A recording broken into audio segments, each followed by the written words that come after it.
नमस्कार. मराठी भाषेला मराठी अभिजात भाषेचा जो दर्जा मिळवून देण्याकरिता गेल्या अनेक दशकांपासून महाराष्ट्रातून ज्यांनी ज्यांनी प्रयत्न केले त्या सर्वांचे या ठिकाणी मनपूर्वक आभार मानते.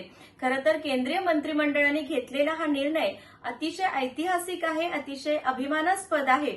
तमाम जगभरातील जे सगळे मराठी भाषिक आहे, अगदी माझ्यासह, त्या सर्वांचे या ठिकाणी मनपूर्वक अभिनंदन आहे. केंद्रीय मंत्रिमंडळाने घेतलेल्या या निर्णयाकरिता सन्माननीय पंतप्रधान नरेंद्रजी मोदी आणि समस्त मंत्रिमंडळांचे या ठिकाणी निश्चितच आभार मानते. कारण या निमित्ताने मराठी भाषेला अर्थार्जनासाठी, ज्ञानभाषेसाठी निश्चितच एक चांगला फायदा होईल.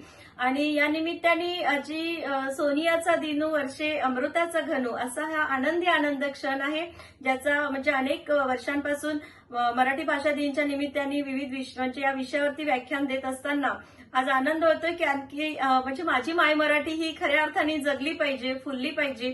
या निमित्ताने निश्चितच आता आमची मराठी भाषा बहरत जाईल, यात वादच नाही. पुन्हा एकदा फार फार आनंद होतो आहे. केंद्रीय मंत्रिमंडळाचे अतिशय चांगल्या निर्णयाकरिता मनपूर्वक आभार मानते.